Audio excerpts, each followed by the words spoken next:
반갑습니다. 김지영 목사입니다. 오늘부터 6월의 학원복음화가 시작됩니다.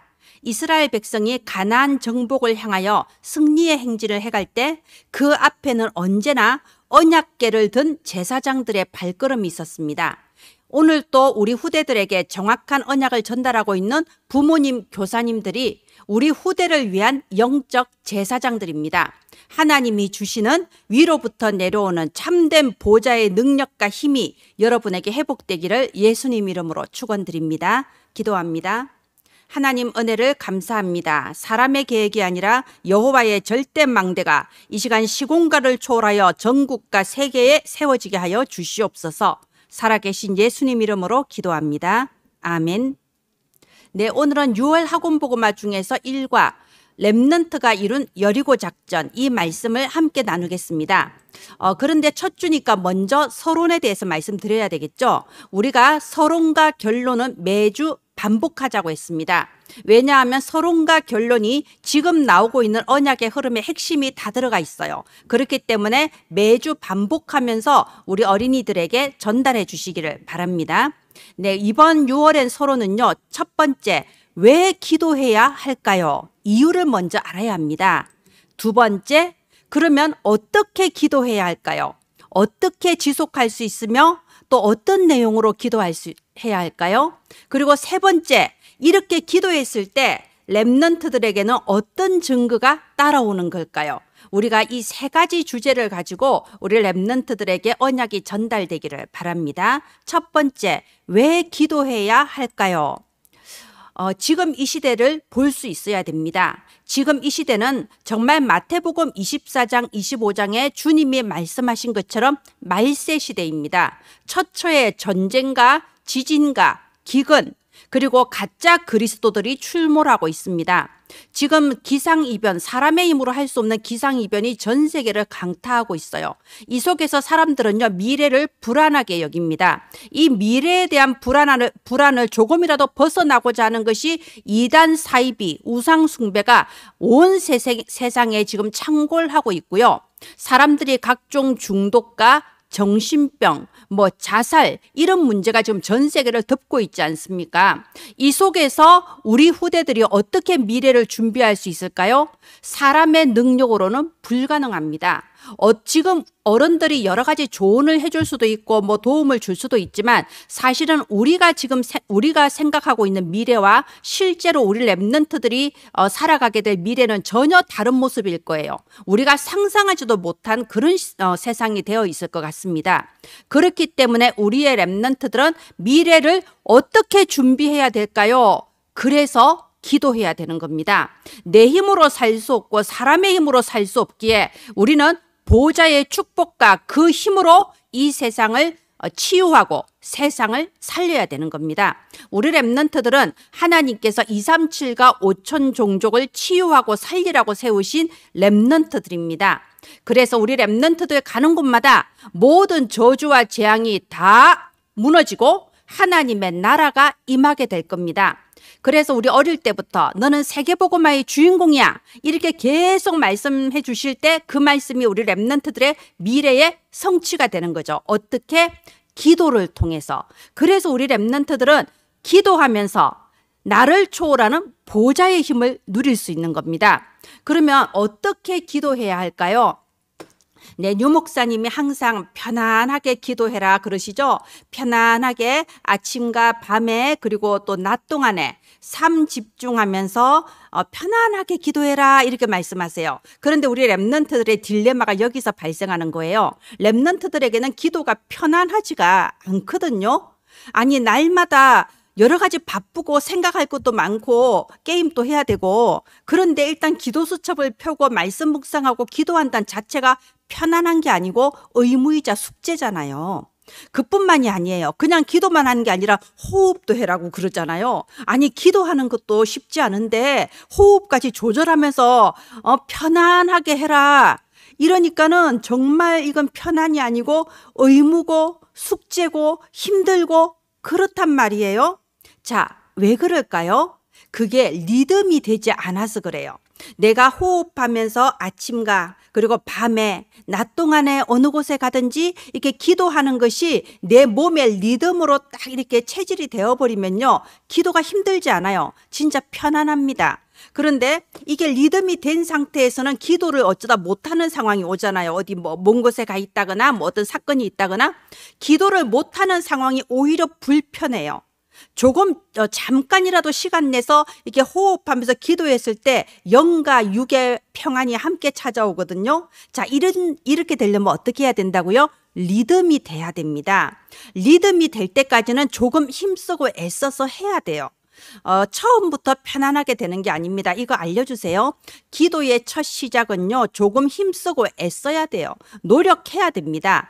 내 몸에 리듬이 될 때까지. 그래서 여기 그림 나와 있죠. 아침에 일어나면은 단 10분이라도 잠깐 하나님께 집중해서 하나님이 주시는 참 평안을 누리고, 또 밤에 잠자기 전에 아무리 어두운 곳에 캄캄한 곳에 나 혼자 있어도 무섭지 않아요. 하나님이 항상 나와 함께 하세요. 이렇게 하나님이 함께하는 임마누엘 누리면서 잠자기 전에 또 잠깐 기도하고, 그러다 보면 그 사이에는 자연스럽게 24가 되는 거예요. 24시 계속 기도하는 게 아니고요, 우리가 아침에 잠깐 밤에 잠깐 기도하면 내 영적 상태가 24시 성령 인도받는 상태가 됩니다. 이게 24예요. 그래서 저는 아이들에게 이렇게 항상 가르쳐요. 너가 하루에 잠깐만 하나님께 집중하면은 하나님은 나머지 모든 24시간 동안 너에게 집중해 주신단다. 이게 영적 상태라는 거거든요. 그래서 우리 렘넌트들 리듬이 될 때까지는 아침과 밤, 그리고 낮 동안에 학교에 가든 학원에 가든 무슨 일을 만나든 잠깐만 하나님께 집중할 수 있는 이 3집중을 해야 됩니다. 그런데 무엇으로 집중해서 기도하나요? 7망대, 7여정, 7이정표. 자, 이걸로 집중을 하는 건데요. 여러분, 사실 기도는 누가 많이 하냐? 신비주의 하는 사람들이 많이 해요. 확실히 신비주의 하는 사람이 하나님께 금식기도, 철야기도 뜨겁게 합니다. 그런데 보세요. 왜 하나님께서 이들을 기뻐하시지 않느냐? 언약과 상관없이 기도해서 그래요. 말씀이 그 속에 없으면요, 하나님의 소원이 뭔지 방향이 안 맞춰지고 결국은 아무리 열심히 기도해도 육신적인 기도를 하게 돼요. 나 중심의 기도를 하게 되거든요. 그러니까 하나님이 기뻐하시지를 않는 거예요. 그래서 나는 무엇으로 기도하냐? 정확한 말씀의 흐름이 전달된 겁니다. 7망대, 7여정, 7이정표. 여러분, 7망대, 7여정, 7이정표는요, 어느 날 갑자기 나온 메시지가 아니에요. 우리 30년 넘는 이 다락방 모든 메시지가 그 속에 다 집약해서 들어가 있는 메시지고요. 그 이전에 성경에 나와 있는, 성경을 통하여 주신 하나님의 모든 약속의 말씀이 정리된 게 7망대, 7여정, 7이정표예요. 그래서 우리는 하나님의 말씀을 딱 붙잡고 내게 주신 그 축복을 누리면서 기도하는 거예요. 저는 정말 우리 렘넌트들은 하나님께 큰 축복받았다 느껴지는 게 이렇게까지 정확한 기도 제목을 주는 데가 없습니다. 그래서 이 기도 제목을 가지고 내게 어느 정도 삶의 리듬으로, 내 체질의 리듬으로 될 만큼 3집중, 이게 가장 중요합니다. 자, 이렇게 우리가 3집중으로 777 망대 놓고 기도할 때에 우리 렘넌트들의 삶에 어떤 증거가 따라올까요? 자, 내가 이거 하나 기도했는데 이거 하나 응답받고, 그게 아닙니다. 우리 렘넌트들 복음 전해보면요, 예수는 그리스도, 모든 문제 끝 하면 애들이요 조금 갈등해요. 왜냐하면 문제가 해결되지 않은 게 너무 많거든요. 나는 아빠한테 이거 사달라고 했는데 아빠가 안 사줘요. 아빠한테 사달라고 하나님 아빠가 사주게 해주세요. 기도해도 응답이 안 돼요. 그런데 예수는 그리스도, 모든 문제 끝, 갈등이 일어난단 말이에요. 그래서 알려줘야 됩니다. 지금 우리는요, 바로 한 가지 기도해서 한 가지 응답받고 이런 수준이 아니고요. 우리가 지금 기도를 쌓아 나갔을 때에 하나님께서는 우리 렘넌트의 일생을 두고 가장 완전한 응답을 딱딱 시간표에 따라 주시는 거예요. 자, 그러면 어떤 증거가 따라오냐? 우리 렘넌트들은 누구나 달란트가 있습니다. 공부를 잘하는 것만 중요한 게 아니에요. 공부를 잘하는 것도 공부 잘하는 달란트인 거고, 그 외에도 수많은 달란트를 하나님은 모든 사람에게 주셨습니다. 그런데 하나님께서 내게 주신 이 달란트가 세상을 살리는 플랫폼이요, 파수망대요, 안테나의 작품이 되는 거예요. 나는 그냥 그림 그렸을 뿐인데 그 그림이 세계보고마는 작품이 될 수 있는 거예요. 나는 그냥 경찰관이 되고 싶어요. 이런 꿈을 가지고 경찰관 되기 위해서 준비했는데 세계보고마의 하나님께 심부름하는 경찰관이 되는 거죠. 그래서 어떤 목사님이 이렇게 말씀하시더라고요. 대통령이 돼도 전도자 대통령이 되고 거지가 돼도 전도자 거지가 되라. 거지는 되면 안 되겠지만 어쨌든 하나님께서는 우리에게 주신 모든 달란트와 학업, 기능 이런 걸 가지고 세계보고마할 수 있는 작품이 되게 하십니다. 그게 바로 3세팅의 의미예요. 반드시 하나님이 이루어 가십니다. 지금 내가 성적이 좀 낮다고 여러분 실망하지 마세요. 우리 랩런트들은 성적 아니면 또 외모 이런 걸로 많은 열등감을 느껴요. 실망하지 마세요. 낙심하지 마세요. 하나님께서 달란트 선물을 주셨고요. 그 달란트는 반드시 세계보고마에 쓰임받을 작품이 되게 하십니다. 그리고 우리 랩런트들은요 반드시 지도자가 될 사람이에요. 어느 곳에 가든지 그곳에 빛을 비추고 사람들을 살릴 지도자가 될 사람들입니다. 그래서 랩런트들은 지금부터 지도자의 큰 생각을 가져야 돼요. 그게 바로 3응답의 의미입니다. 요셉 보세요. 노예일 때도 이미 지도자의 생각을 하고 있었어요. 다윗 보세요. 목동일 때나 도망자일 때도 이미 지도자의 생각을 가지고 있었습니다. 문제에는 반드시 하나님이 감추어 두신 응답이 있는 거고요. 그래서 어떤 갈등이 오면요. 내가 스스로 갱신하고 치유받으면 되는 거고요. 그럴 때에 모든 것이 큰 기회로 변화됩니다. 3응답. 이 지도자의 생각을 가지면서 하나님께서 이루실 놀라운 미래를 준비하고 있으면 돼요. 그러면 하나님의 시간표가 딱 왔다. 도전하면 되는 겁니다. 이것이 우리 랩런트들이 기도해야 되는 이유이고 기도를 어떻게 해야 되는가 내용이고 그리고 거기에 따라오는 응답입니다. 네, 첫 주에는 언제나 서론을 좀 제가 길게 설명하죠. 자, 6월에 학원 보고만은 총 5주 동안이에요. 랩런트가 이룬 여리고 작전, 전무후무한 응답, 안악산지, 사사시대의 실패와 이유, 지도자 사무엘의 등장까지 총 5주가 진행이 되는데요. 그중에서 오늘은 1과 랩런트가 이룬 여리고 작전, 이 일과를 통하여 하나님이 우리 랩런트들에게 어떠한 답을 전달하려고 하시는 걸까요? 그래서 이번 일과의 묵상의 주제는 여리고를 무너뜨린 힘은 무엇인가? 이렇게 잡았습니다. 네, 메시지를 시작하기 전에 먼저 이번 주에 묵상할 주제를 탁 던져주세요. 자, 이렇게 선생님이 자 문제 낼게. 여리고를 무너뜨린 힘은 무엇인가? 지금 답을 말하지 말고 오늘 말씀을 한번 잘 들어봐. 이 말씀을 너가 정말 잘 집중해서 들으면 저절로 답을 딱 깨달아질 거야. 답이 있어요. 자, 우리가 이 오늘 말씀 예배 끝나고 포럼할 때 각자 답을 말해보는 거예요. 이러면서 이 말씀을 시작하시기를 바랍니다.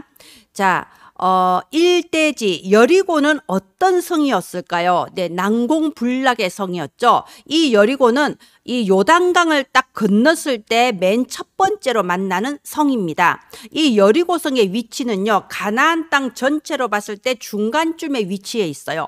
말하자면 이 요단강을 건넌 이스라엘 백성이 여리고를 무너뜨렸다는 것은 가나안 전체 세력의 허리를 박살을 내버린 거예요. 말하자면 첫 번째 전투부터 가장 성공적인 전투를 한 거죠. 기록에 따르면 이 여리고성은요, 그 팔레스타인 그 황폐한 사막 지대에서 가장 큰 샘을 가지고 있었대요. 사시사철 항상 맑은 물이 솟아오르는 큰 샘을 가지고 있었대요. 그리고 가나안 땅의 중간 정도에 위치해 있어요. 그러면 우리가 딱 감이 오잖아요. 많은 사람들이 모여들고 많은 상업가 그리고 군사적인 모든 부분의 중심지 역할을 하던 게 바로 여리고성이었던 겁니다. 그렇다는 건 또 생각해 보세요. 이렇게 중요한 전략 요충지는 어떤 사람들이 차지하고 있겠어요? 가나안 전체에서 가장 강한 군대가 그 여리고성을 장악하고 있는 겁니다. 그리고 기록에 따르면 그 고고학자들의 발굴한 기록에 따르면요, 이 여리고성은 두 겹의 성벽으로 이루어져 있대요. 성벽이 두 겹인데 바깥쪽 성벽의 넓이가 1.8m, 어마어마하죠. 예, 그 옛날 사람의 손으로 그렇게 엄청난 두께의 성벽을 싹 쌓았던 거예요. 그리고 안쪽 성벽의 넓이는요, 무려 집을 그 위에 지을 수 있을 만큼. 그래서 안쪽 성벽에 그 성벽 위에는 집이 많았는데 라합의 집도, 기생 라합의 집도 그 안쪽 성벽 위에 세워져 있었던 집이죠. 그래서 우리가 성경 기록에 보면 라합이 창문에서부터 줄을 늘어뜨려서 정탐꾼을 이렇게 무사히 탈출시켰다, 이런 기록이 나오잖아요. 자, 그러면 하나님께서 이 성벽을 무너뜨리셨을 때는 바깥쪽 성벽을 무너뜨리신 거예요. 너비가 1.8km, 1.8m 정도 되는 그 성벽이 무너지면서 이스라엘 백성들이 진입할 수 있었던 거죠. 자, 어쨌든 제가 지금 이렇게 설명드렸는데요. 최강의 군대가 장악하고 있고 두 겹의 성벽으로 보호받고 있는 난공불락의 성이었습니다. 자, 그러면요, 지금 우리 이 주변에도요, 우리 현실 세계에도요, 얼마나 많은 여리고성이 있는지 몰라요. 내 힘으로 도저히 뛰어넘을 수 없는 그런 열등감과 상처와 이런 시기, 질투, 무기력, 또 이런 여러 이 여리고성이 우리 렘넌트들을 꽁꽁 올가매고 꼼짝달싹 못하게 하는 거예요. 아무리 말씀 듣고 아무리 예배 드려봤자 나 따위가 뭘 하겠어? 이 여리고성이 무너지지를 않는 겁니다. 그래서 이대지가 여리고를 돌기 전에 어떤 상태였을까요? 이게 중요하겠죠? 예, 여호수아서 6장 1절 2절 오늘 우리 본문을 보면요, 뭐라고 돼 있습니까? 2절에 여호와께서 여호수아에게 딱 말씀을 하세요. 보라, 내가 여리고와 그 왕과 용사들을 네 손에 이미 넘겨주었다. 여호와의 언약의 말씀이 여호수아 가슴에 딱 각인된 겁니다. 여러분, 언약의 말씀이 각인된 렘넌트, 그 앞에는요, 어떤 것도 장애물이 될 수가 없어요. 그래서 여호수아서 6장 1절에 중요한 부분 나오지 않습니까? 이스라엘 자손들로 말미암아 여리고는 굳게 닫혔고 출입하는 자가 없더라. 말하자면 언약이 각인된 렘넌트, 그 앞에는 흑암 권세가 이미 도망가 버렸어요. 우리가 이럴까 저럴까 마음을 못 잡고 과거의 상처와 불안과 염려, 시기, 질투 속에 방황하고 있어서 그게 문제인 거지, 내 속에 모든 불신앙이 무너지고 내가 하나님의 언약으로 각인 뿔이 체질되면요, 그 무엇도 우리 렘넌트들의 앞길을 막을 수가 없는 겁니다. 그래서 삼집중 나오는 거예요. 내 속에 다른 생각, 다른 상처 다 씻겨 나가도록 오직 7망대, 7여정, 7이정표 붙잡고 아침과 밤과 낮에 우리가 하나님께 집중하는 겁니다. 그 시간이 가장 행복한 시간이 될 만큼, 리듬이 될 만큼 집중하는 거예요. 그 상태였을 때 여리고가 무너지는 거예요. 그래서 3대지 여리고를 돌 때 내린 지시가 무엇이었습니까? 여호수아서 6장 3절 7절에 쭉 나와 있죠. 우리 렘넌트들과 함께 읽으시기 바랍니다. 거기 보면 뭐라고 돼 있어요? 보통 성을 무너뜨리려면 군사훈련을 하고 무기를 준비하고 뭐 이래야 될 거 아닙니까? 그런데 하나님께서 뜻밖의 말씀을 하시죠. 이스라엘 백성들이 하루에 한 번씩 6일 동안 여리고성을 돌아라. 근데 그냥 도는 게 아니고 가장 앞에는 언약궤를 맨 제사장들이 앞서 나가고 백성들이 그 뒤를 따라서 도는데 한마디의 말도 하지 말아라고 하세요. 왜 한마디 말도 하지 말라고 했을까요? 상식적으로 이해가 안 되잖아요. 우리가 상식적으로 합리적으로 생각하면 이렇게 한 바퀴 도는 게 무슨 의미가 있겠어요?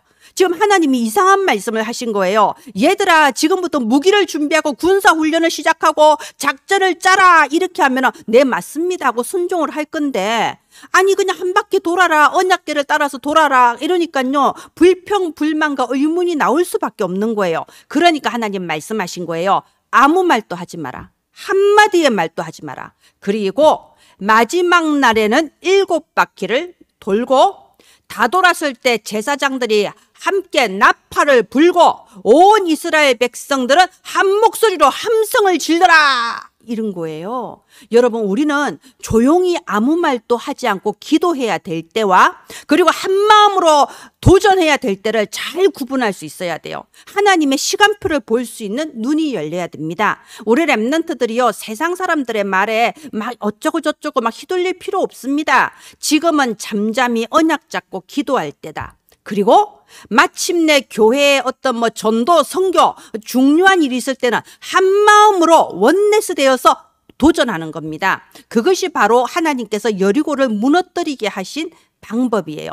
지금도 마찬가지입니다. 우리 렘넌트들이 서론에 말씀드린 3집중으로 온전히 한마음 될 때 하나님께서 3세팅, 3응답으로 역사하셔서 우리 렘넌트들로 말미암아 237 나라 5천 종족의 저주 재앙 완전히 무너지게 하실 겁니다. 우리 렘넌트들 가는 곳마다 전도의 문들이 열리고 여호와의 절대 망대들이 세워질 거예요. 그러면 지금은 뭐 하는 시간표인가요? 우리 렘넌트들이 서론에 나온 것처럼 집중할 때예요.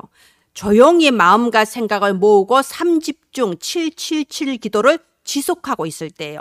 하나님이 시간표 주실 때는 도전하는 겁니다. 네, 그래서 여리고를 무너뜨린 힘은 무엇인가요? 이스라엘 백성의 힘이었나요? 아니죠. 군대의 힘이었나요? 아니죠. 우리를 초월한 보좌의 힘이었습니다. 하나님께서는 사람이 할 수 없는 일을, 기적을 일으키신 거예요. 그래서 우리에게 지금 필요한 것은 내가 정말 언약이 각인되었나, 이 언약 붙잡고 3집중이 되고 있느냐, 이게 가장 중요한 거죠.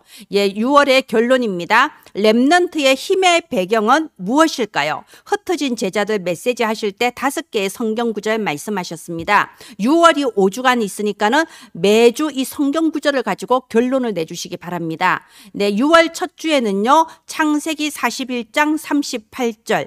요셉은 정말 사람의 가치도 얻지 못하는 노예였어요. 노예는 사람이 아니라니까요. 그냥 주인이 죽이면 죽는 거예요. 그런 정말 사람이 아닌 동물만 또 못한 그 노예의 처지에서 총리가 될 수 있었는데 그 힘은 요셉의 힘이 아니에요. 그건 누가 도와줘서가 아닙니다. 보좌의 능력이에요. 여리고성이 무너진 것도 보좌의 능력이고 요셉이 총리된 것도 보좌의 능력이에요. 바로 그 사실을 딱 꿰뚫어보고 바로가 이렇게 말했잖아요. 이와 같이 여호와의 신에 감동된 자를 어디서 찾을 수 있으리요? 우리 렘넌트들이 나의 힘의 배경은 다른 것이 아니고 하늘 보좌다. 이 딱 답을 가지고 기도할 때에 정말 세상의 불신자들이 우리 렘넌트들을 보고 이와 같이 성령 충만한 사람을 어디서 찾을 수 있으리요? 이런 역사가 일어나게 될 줄 믿습니다. 그래서 우리는 오늘 또 3집중, 3세팅, 3응답의 그 여정을 걸어가는 겁니다. 네. 이 학원 보고만은요, 하나님께서 지금 이 시간표에 주시는 오늘의 언약의 흐름입니다.